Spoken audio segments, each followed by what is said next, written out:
France Bleu Maine, 10h-11h, on cuisine ensemble. Sophie Elie, Emmanuel Bourdeau. Bonjour à toutes et à tous, bienvenue à table, on cuisine ensemble sur France Bleu Maine. On partage des recettes, des envies et des savoir-faire. Quel sera le menu Emmanuel? Un beau panier encore aujourd'hui, du porc, du bœuf, des légumes. Cuisiner, comment on élève ces jolies bêtes. On va parler de tout ça comme d'habitude jusqu'à 10h40. C'est parti.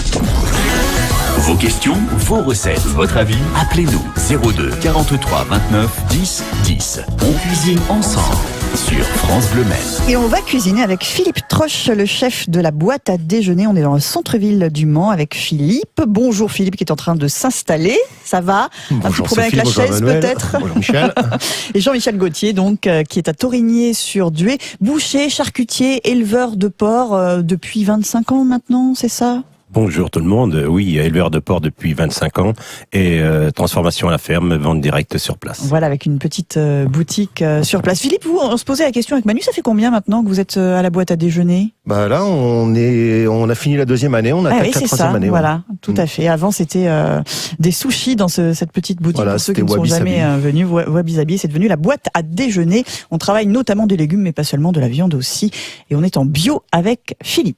La ferme de Coubry avec porc plein air, bœuf et veau charolais également. Oui. Alors comment sont élevés vos cochons? Parce que ça, c'est, je le disais hier en préambule, quand on a dit demain on reçoit Jean-Michel Gauthier, je dirais 0,1% de l'élevage en France, on va dire. Oui, on reste Votre vraiment... façon de travailler, hein, c'est ça? C'est exceptionnel.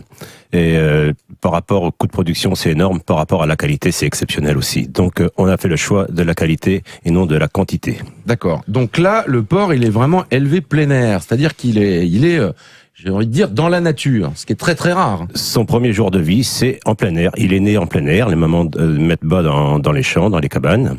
Ensuite, ils sont sevrés en plein air et l'engraissement se passe toujours en plein air. D'accord. Donc ils ont toutes leurs dents, ils ont leur queue en tire-bouchon et tout ça. Ce qui n'est pas le cas dans l'élevage traditionnel. Voilà, donc comme tout naturellement, le plein air fait bien les choses. On n'a pas besoin de leur couper les dents à la naissance parce qu'il n'y a pas de cannibalisme. Au moment de téter, leur maman, ils n'abîment pas les tétines. Et on leur coupe pas la queue parce que dans la terre, ils trouvent tout ce qu'il faut pour éviter le cannibalisme. Ils ont un bien-être exceptionnel, comme je dis toujours, et c'est important de les voir. Et de la tête à la queue, le cochon est délicieux. Voilà. Sauf les gencives. Les gencives de porc. Non mais il faut le savoir parce que voilà, quand dans les élevages conventionnels, j'ai dit traditionnels, c'est plutôt conventionnel. Oui. Et ben on coupe, les dents, on coupe la queue parce que voilà, il y a des problèmes de cannibalisme. Et même sur un porc labellisé, par exemple, parce qu'il y a quand même des porcs plus ou moins bien élevés. Hein, il y a des étapes, on va dire, hein, dans l'élevage du porc. Donc les porcs élevés sur paille, tout ça, c'est la même chose. C'est pas la même chose parce que là, ils n'ont pas accès vraiment à la nature, quoi. Voilà. Donc là, ils sont dans des enclos, en effet, qui sont plus ou moins à l'extérieur. Oui. Ils peuvent Il y a rentrer. quand même des parties à l'extérieur, oui. Il y a de la paille, ils sont moins Tout à nombreux, fait. ils peuvent bouger. Voilà, ça c'est les viandes labellisées, c'est un peu le cahier des charges du porc fermier de la Sarthe. Tout à fait. Mais là, ce que fait Jean-Michel, Mais alors oui, là, ça va c'est au-delà, effectivement. extraordinaire. En tout cas, avec le porc, c'est vrai que c'est extrêmement rare de trouver ce type d'élevage. Ils ne connaissent pas du tout le béton. Voilà, c'est ça. Ils peuvent se rouler tranquillement dans la fange, là. Donc vous avez un label rouge alors sur On n'a pas de label. Donc, est inspiré de l'élevage plein air, le LPS, label Porc Sarthe. Au début, on a mis en place des élevages en plein air, et ensuite, vu les contraintes de l'élevage, soit l'été, soit l'hiver, par rapport aux conditions climatiques, donc ils sont rabattus sur l'élevage en courette, comme on disait tout à l'heure, c'est ça, et sur ce qu'on paille. expliquait, ouais. Voilà. Que vous êtes resté, voilà. Donc il n'y a pas de label pour ça du tout. Hein. Voilà, c'est juste la confiance entre le travail de l'éleveur et puis après le travail du transformateur. Et puis vous êtes aussi, Jean-Michel, faut le dire, un précurseur dans la vente directe, hein, parce que ça va faire 25 ans que vous le faites. Hein. Ouais, c'est ça. Nous sommes sur la 25e année. Et vous étiez combien en Sarthe il y a 25 ans? Peut-être 2, peut-être 3, j'irai pas Et plus. ça, c'est depuis un petit peu développé. Ces cochons sont bien élevés, ils sont heureux jusqu'à se retrouver dans nos assiettes, mais il y en a un qui, paraît-il, est plus heureux encore que les autres. Oui. C'est Jambon. C'est Jambon. La mascotte. Comment va Jambon? Jambon va très bien. Quel âge a-t-il? Je suis très mauvais dans les dates, mais je pense qu'il a au moins 5 ou 6 ans. D'accord. Hein. Donc c'est un petit rescapé de la nature aussi, parce que sa maman était violée, tuée dans la cabane quand il avait 8 jours. Donc on a récupéré le petit, on lui a donné le biberon, et puis maintenant Jambon est toujours avec nous. Et c'est un cochon de compagnie, Jambon. Hein. Celui-là, oui. on n'y touche pas, bien Non, sûr. voilà, vous pouvez le Les voir. autres, on va pouvoir les cuisiner, et notamment Philippe Troche va nous donner quelques idées de belles recettes ce matin sur France Bleu Maine. 10h-11h, Emmanuel Bordeaux, Sophie Elie on cuisine ensemble. sur France Bleu Maine. Avec Jean-Michel Gauthier, la ferme du Coudrier à Torigny-sur-Dué, et Philippe Troche, la boîte à déjeuner, rue de la Paille au Mans. Philippe, une petite Bonsoir. poitrine de porc. Bonsoir Philippe. Bonsoir. Bonjour. Je suis pas encore réveillé. C'est pas grave. Ça va y aller. On se met à la cuisine et ça ira mieux, j'en suis sûr. Hein, C'est ça, Philippe. c'est ça. On se met au fourneau, allez hop. Poitrine fraîche à 5,80 le kilo chez Jean-Michel, hein, c'est ça. C'est des bons tarifs, ça. Et ben oui, surtout vous avez entendu La comment ils qualité sont du élevés. produit. Ah bah évidemment. Voilà. Je vais donner les tarifs, je donne pas souvent parce que déjà j'ai le dépliant sous les yeux donc c'est bien pratique. Mais surtout voilà, vous irez regarder en supermarché sur du porc conventionnel combien vous allez le payer une fois qu'il est découpé. Et on est à des milieux de la Eh qualité. oui, mais alors, en revanche, il faut aller à la ferme, évidemment. Eh ben oui, mais Ah il oui. livre aussi. Il Ah, livre vous aussi, livrez. Jean-Michel. Vous livrez sur quel secteur? Sur Le Mans, on a divisé Le Mans en 4 parties, Nord, Sarthe, Nord, Le Mans, Sud, Est et Ouest, tous les jeudis après-midi. Donc on passe une fois par Ah, mois bah, chez les clients. Ça fait 25 ans que vous êtes là, mais je suis sûr qu'il y a des gens qui l'ignorent. Encore nous, par exemple. Ben voilà. Merci pour l'information. Philippe, vous êtes livré, ça y est, vous l'avez, votre poitrine de porc, qu'allez-vous en faire? Bah voilà, alors elle est entière, moi. Alors bien sûr, pour la maison, ça fait un peu beaucoup, mais pour nous au restaurant, donc, Juste là, une poitrine entière, ça, ça fait combien? 3 kilos, une fois pareil, D'accord. 4 faces, c'est-à-dire bien au carré, de façon à avoir le cœur voilà. de la poitrine. Alors moi, je la coupe en deux et je fais 2 cuissons séparées. Donc du coup, ce qu'on fait, ce que j'aime bien faire sur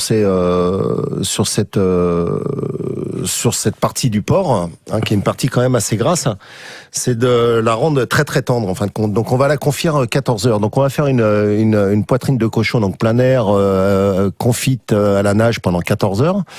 Donc après les légumes, donc on va faire un petit risotto de petite épeautre avec un petit fenouil, mais pour la poitrine, donc pour la confire 14 heures, bien sûr, on peut pas la cuire très très forte, hein, donc Oui. ça se cuit très doucement. Donc ce qu'on fait, c'est qu'on fait une petite nage de légumes, comme on ferait une nage pour cuire un poisson, une nage aromatique, etc.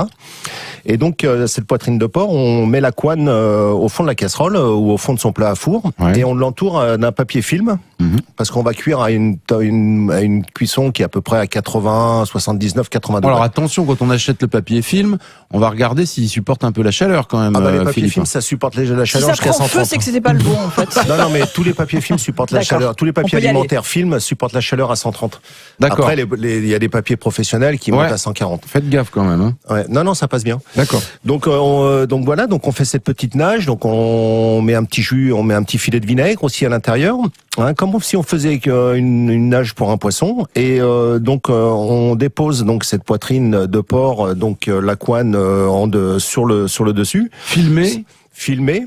Hein, donc la nage elle monte à la hauteur de la poitrine, et on met Et son là, vous four. mettez de l'eau alors du coup. Voilà, on fait une nage à l'eau, hein, avec un bouquet aromatique, carottes, oignons, etc. Il n'y a pas de pré-cuisson avant de cette nage. Hein. On met tout ça dans le Non, plat. non, là, ça va se faire. Donc, Ça va se faire petit, tranquillement. les légumes, gros. Non, grossièrement, ça va cuire de toute manière 14 heures. Donc, mais à 80 degrés, ça cuit pas, Ouais, ça va mettre ça du temps, dissout hein. pas, quoi. Ouais, tout à fait. Donc, ça va aromatiser un petit peu tout ça. D'accord. Quand vous Donc, dites les épices, on met quoi dedans? Alors, moi, j'aime bien, sur cette base, de mettre une petite base d'herbes de Provence. D'accord. Hein, donc ça va aromatiser, il y a toutes ces aromates qui vont ramener plein de saveurs donc à cette poitrine. Et puis aussi faut la relever un petit peu, donc on prend un petit chili, un petit piment léger. Ouais, il aime bien, Philippe, toujours mettre un petit peu de piment, même dans les légumes. Voilà, c'est vrai faut que ça marche bien. faut que ça soit relevé donne un petit du peu pour peps. amener un petit peu de peps, etc. Donc on met ça au four pendant 14 heures. Hein. Tout simplement. Bon, alors après, c'est sûr que c'est impossible de la sortir du plat parce qu'elle est presque gélifiée, quoi. La poitrine, la couenne, en fin de compte, faut aller cuire la couenne à son maximum pour qu'elle devienne très très tendre. Donc c'est pour ça qu'on cuit très longtemps et à basse température. Donc ce qu'on fait, c'est que quand c'est cuit, on n'y touche pas. Hein. Ok, alors quand on sort le plat au bout de 14 heures, est-ce qu'il reste du liquide? Ah bah oui, complètement. Ouais. Il reste il y en liquide. a même plus qu'à l'arrivée. Hein. D'accord. Donc il y en a un petit peu plus qu'à l'arrivée. Donc ce qu'on fait, c'est qu'on sort cette plaque du four et on la laisse tranquillement se refroidir. tranquillement se refroidir quelques heures. Après, on la met au réfrigérateur pendant 24 heures pour que la poitrine se resolidifie un petit peu. Et que les chairs se resserrent un peu. Voilà. Quand les chairs sont resserrées, on peut retirer cette poitrine et on peut après la détailler. Alors après, on la détaille par rapport à ses portions, etc. On peut donc moi, ce que je fais des petites carrés à 140 grammes. Et après, je vais aller la snacker. Donc je la snack côté peau. Donc côté couenne, pour qu'elle devienne très très fine et qu'elle devienne un petit peu comme une chips en fin de compte. D'accord. Donc le jus de cette cuisson, c'est là où on va rentrer pour faire notre petite garniture. Donc on va prendre du petit épeautre, qui est une céréale, sans gluten, 8% seulement. Et ce qu'on va faire, c'est qu'on va rincer donc cette céréale, et après on va faire une petite mirepoix avec du fenouil, des petites carottes, des petits oignons, etc. qu'on va faire revenir. Et après on va mettre donc notre petit épeautre à l'intérieur, et on va faire rôtir un petit peu tout ça, on va cuire un petit peu tranquillement, et on va prendre le jus de cuisson que l'on va rajouter au fur et à mesure. Façon risotto, Façon risotto. Oh là là là là. Alors imaginez, Jean-Michel, le jus là, qui est venu caresser la poitrine. Donc le jus n'est pas très fort à la base, mais avec la réduction du risotto, on va récupérer toutes ces saveurs, un petit peu des aromates et du porc, etc., qui vont se concentrer dans le petit épeautre, et on va se retrouver avec un plat qui est délicieux. C'est du boulot, Philippe, mais ça vaut le coup. Alors, il est bien traité là, votre cochon. Tous les sucres de la viande ressortent carrément. Là. Et le truc qui est génial, c'est que c'est que la couenne est comestible. La couenne devient une petite chips qui est hallucinante. Et elle se colore très rapidement, et après on présente tout ça comme on veut, de la façon dont on a envie. Il y a ça aujourd'hui à la carte Non, je ne l'ai pas aujourd'hui, ça. D'accord. Allez le faire, s'il vous plaît. Je ne l'ai pas aujourd'hui, non. Mais je le fais régulièrement. Régulièrement. Ok, allez, d'autres recettes à suivre sur France Bleu Maine. 10h-11h. Emmanuel Bordeaux, Sophie Elie. on cuisine ensemble. Sur France Bleu Maine. Pour cuisiner, on a un chef ce matin, Philippe Troche, et un boucher charcutier éleveur de porc à Torigny-sur-Dieu, mais pas que du porc d'ailleurs. Pour l'instant, on parle surtout des cochons. C'est Jean-Michel Gauthier. Jean-Michel, pour aller à l'inverse de la magnifique recette de Philippe, qui est très longue évidemment et un petit peu compliquée, quand on veut aller au plus simple avec vos beaux cochons, qu'est-ce qu'on va choisir comme morceau et qu'est-ce qu'on va en faire ? Moi, le morceau que je préfère, c'est la palette. Donc la palette toute entière, qui fait 3 kilos, on la met au four. Tous ces invités qui vont arriver à 1h, ça va être formidable, à 13h. Donc il faut la mettre au four le matin vers 8h, à 70-80 degrés. Donc de l'eau dans la plaque, du sel, du poivre sur la palette. Il faut d'abord la veille, il faut la badigeonner de moutarde, de fines herbes, du thym, du laurier, de l'ail, et la mettre en papillote toute la nuit. À température ambiante, de façon que tout s'imprègne bien à l'intérieur. Comme la palette, c'est un morceau moelleux qui absorbe facilement tous les aromates. Et après, vous mettez au four. Basse température là aussi, donc. Un peu plus, parce que je suis à 80-90 degrés. Et donc, pour 13 heures, elle sera formidable, elle sera prête. Donc, côté viande, l'os en dessous, côté viande en dessus, et à mi-cuisson, la retourner. Quand la surprise, le dessus de palette se détache, la palette est cuite à point. D'accord, la surprise. Et là, elle n'est pas couverte, la palette. Elle est pas couverte là, non. Non. Là, sur le dessus, c'est la surprise. C'est le morceau qui s'appelle la surprise dans le bœuf, mais dans le porc, on peut l'appeler la surprise. C'est le morceau le plus noble et le plus tendre. Un petit grain de sel peut-être à apporter, Philippe, à la recette de Jean-Michel. Moi, j'adore ça aussi, mais si je prenais un petit peu, alors il y a cette façon-là, et il y a aussi celle où on la cuit carrément dans un bain d'huile, la palette. Ah bah oui. Et là, vous allez avoir ce qu'on appelle une carnitas, et là, là on a tous les effets de tendresse de cette partie noble du cochon. Ouais. D'accord, on peut vraiment le faire confire le cochon. Voilà. On peut le cuire dans la graisse de porc, éventuellement dans de l'huile d'olive. Exact. C'est pas mal. Ou alors en graisse de canard. Moi, j'ai déjà fait l'expérience. Oui. Ah, mais c'est extraordinaire ça aussi. Qu'est-ce que c'est bon ça. Vous avez tenté l'expérience? Oui. Mais moi, j'aime tellement les morceaux de nature parce que je retrouve vraiment le goût que je recherche. Donc tous les éleveurs, ils sont tous pareils. Voilà, tous les goûts sont bons et toutes les recettes sont très bonnes. Vraiment le goût de votre animal. Je veux retrouver le goût de la viande, absolument. Cette viande plein air. Et qu'est-ce que vous aimez manger avec votre viande plein air? Vous l'accompagnez de quoi en général, Jean-Michel? Les pommes de terre. Ah bah oui. Porc et patates, c'est parfait. Et avec un petit morceau de bœuf, en accompagnement, un petit morceau de bœuf, c'est délicieux. Dans un instant, votre recette, Emmanuel, qui sera ça va être sauté de porc au curry. C'est très simple avec du lait de coco. C'est très Mais bon. ça va être très bien aussi. Très sympa. On se retrouve dans un instant.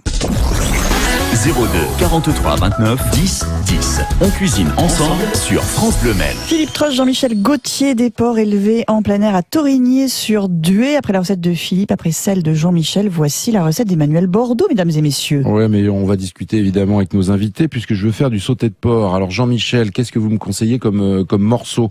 Là, sur la recette que j'ai trouvée, il disait chine, rouelle, épaule. Qu'est-ce que vous me conseillez? Les chines, très bien. C'est bien les chines, on garde. Le quasi, c'est la pointe du porc. D'accord. Donc moelleux, c'est le haut du jambon. Hein. Très bien. C'est les meilleurs morceaux. Voilà. Donc du quasi et de l'échine. Hein, voilà. Oui.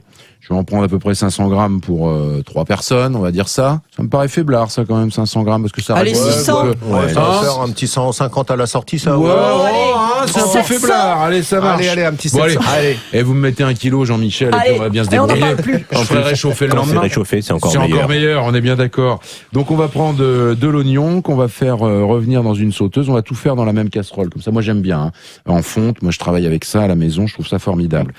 L'oignon, alors moi j'ai toujours tendance, quand je vois les gens cuisiner, c'est souvent trop fort le feu. Moi j'ai envie qu'il soit juste translucide, les oignons. Ouais, pas grillé, pas Ouais, cramé, parce qu'après quoi. on va faire quand même une bonne petite cuisson. On enlève ces oignons et on va les faire revenir. Moi je travaille avec de l'huile d'olive, un peu comme Philippe. Philippe, vous travaillez à l'huile d'olive ou pour Oui. faire revenir les morceaux de viande. Ouais, Hein. j'en ai Moi, j'aime plusieurs bien. catégories.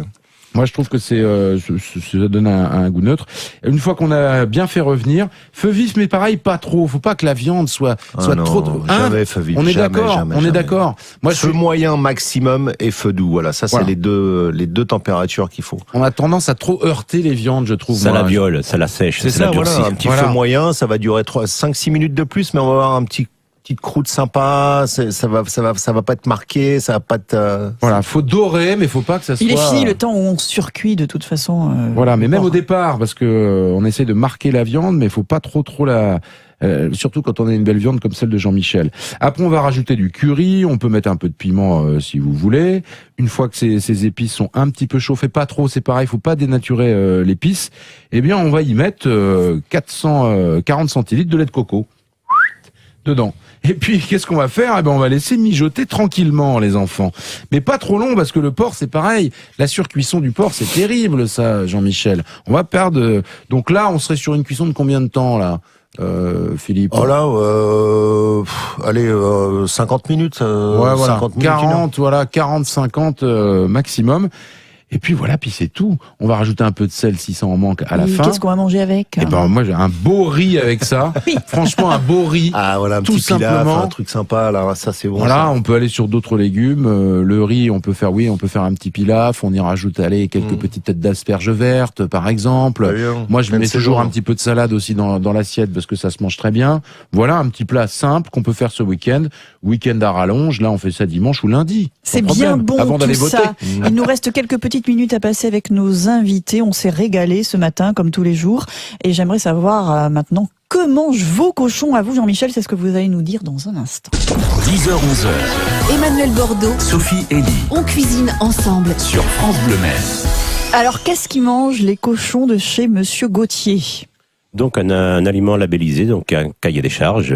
La composition, il y a de l'orge, du blé, des petits pois, de l'avoine, des drèches de maïs. Les drèches de maïs, c'est les fans de maïs qui sont incorporés dans l'aliment de façon pour le transit. Voilà, en gros, j'ai tout dit. Pas de soja. Pas de soja, non. Ah, très Non, bien. non. Et jambon, est-ce qu'il a des petites choses un peu particulières? Le jambon, Votre cochon domestique? Jambon, il a souvent les caresses de Christine, mon associée. C'est son petit D'accord. cochon mignon. Ah ben voilà. Qui fait 300 kilos. Oui, il fait surtout, hein. 300 kilos le machin. Avec des belles dents qui ressortent de chaque côté. Hein. Voilà. Alors, il y a aussi les produits transformés dont on n'a pas parlé, Ah oui, parce que très intéressant. Jean-Michel est charcutier aussi, boucher, charcutier de métier, et vous faites des belles transformations. Et c'est très rare sous nos contrées, mais vous faites aussi de la saucisse sèche. Comment Oui. vous arrivez à faire ça? Du saucisson, quoi, on va dire. Un petit peu moins gros que le saucisson sec, entre la saucisse et la chipot. Donc c'est avec porc et bœuf. On fait pas que pur porc ou que pur bœuf. Porc et bœuf. Donc c'est les deux associés, ça donne un goût particulier et c'est formidable. Donc Ouais, c'est très on a bon. juste une armoire ventilée pour faire sécher et là on retrouve un goût de noisette. Qui est pas mal. Alors, en ce moment, il y a le steak romain. Alors, rien à voir avec une recette qui vient d'Italie. Romain, c'est un collaborateur, c'est ça? Voilà, Romain, c'est un collaborateur. Et la recette du steak romain, c'est lui qui a mis cette recette en place. On savait pas comment appeler ce steak haché romain. Enfin, voilà. Et les premiers clients qui sont venus au magasin, on leur a demandé comment qu'on pouvait appeler. Mais ils nous ont dit, il faut appeler Romain. Ah bah Donc, voilà. au bout de Et 3 c'est fois, un steak haché, mais un peu particulier. donc voilà, c'est du steak haché. Notre steak haché, il a 0% de matière grasse. Là, on a à peu près 10% de matière grasse. Donc on prend du maigre à 0%. On rajoute 10% de gras de bœuf, du gras dur, bien précis là où on le prend. Et on mélange le tout avec du sel de Guérande, avec un petit accompagné de petites herbes, de fines herbes. Une petite touche personnelle que je dirais pas, parce que c'est le secret de ouais, Romain. gardez quand même. Et l'avantage, secret. c'est qu'on peut le faire cuire au barbecue. Donc il reste juteux, il reste mollet. Pas mal et ça. goûteux. Hein. Ah mais c'est là où on fait les meilleurs hamburgers avec cela là, les steaks romains. Ah bah oui. voilà, pour faire des hamburgers, Ah c'est bah voilà, génial. parce que ça c'est toute la technique Du bon gras. Exactement. Entre Des bons côtes, bœufs, faux du filet, bon gras. basse-côte, voilà. Des rillettes aussi, bien sûr. Oui, des Ah oui. rillettes aussi, Évidemment. Jean-Michel. Pour une côte de bœuf, Jean-Michel, comment on la cuit au barbecue pour pas louper? Parce que quand on a de la belle viande comme ça, de la charolaise... Alors, déjà, il faut qu'elle ait au moins 15 jours de chambre froide, de D'accord. maturation, Eh oui, déjà, pour maturation. commencer, hein, sur une jaunisse de 500 kg de carcasse, qui a 3 ans. Il faut Mhm. quand même 15 jours de maturation. Après, faut la faire cuire, c'est une côte d'1,5 kg, 3 minutes d'un côté, 3 minutes de l'autre, 3 minutes de l'autre, 3 minutes de l'autre, D'accord. 3 minutes de l'autre, 3 minutes de 3 l'autre, fois, 3 allers-retours. D'accord. 2 et 2 après. D'accord. Après, il faut l'envelopper ok. d'un papier d'alu, Oui. avec du sel de Guérande, du beurre à faire fondre dessus, et la laisser 3-4 minutes qu'elle se repose, qu'elle se détende. Voilà. Et là, vous récupérez le jus de viande qui va ressortir, et vous servez tout naturellement, comme ça. Très bien. Philippe, qu'est-ce qu'on mange ce midi à la boîte à déjeuner? Alors, nous avons ce midi. Alors, on va passer par le dessert. J'ai un petit gâteau de maïs au coin et aux figues, qui est une petite recette que je viens de sortir là, qui plaît énormément. Et on va avoir des petits manchas aussi. C'est des petits thés glacés avec de la poudre de mancha, c'est de la poudre de thé. Très bon ça. Et puis bien sûr la star de la maison qui est la boîte à légumes. boîte à légumes, bien sûr. On a aussi la petite combinaison de la bûche de légumes avec sa petite soupe d'asperges qui est au top. Et puis en viande, là on sera sur aujourd'hui en protéines. Nous avons un petit filet de poulet jaune là, donc de Vendée toujours, et qui lui est mariné aux herbes et tout et cuit en basse température. Et ben voilà, la boîte à déjeuner rue de la Paille pour commander des colis Tout en chez bio, bien Monsieur sûr. Gauthier, tout en bio, on le rappelle. C'est très simple, on va laisser les coordonnées sur francebleu.fr où on peut réécouter et revoir cette émission. Merci Jean-Michel, à très bientôt. Merci On parlera Jean-Michel. du bœuf la prochaine fois Ouais. que vous venez si vous voulez, d'accord? D'accord, merci beaucoup. Et puis Philippe qui revient très bientôt Merci. aussi dans cette émission. Merci. France Bleu, on cuisine ensemble. Eh ben demain, c'est Laurent Richer. Ah, c'est notre ami Il Laurent parle un peu Richer comme ça, de Laurent. la Flèche. Il est super, Relais Laurent. Henri IV à la Flèche. Recette de saison. Et puis nous aurons un éleveur de bœuf qui travaille très très bien aussi. Elle est Monsieur Rouge des Prés, Rouge des la Prés. fameuse Rouge des Prés. Ouais, moi que j'adore, je trouve que c'est la meilleure viande et c'est une viande locale en plus, la C'est Rouge des demain Prés. à À 10h. demain.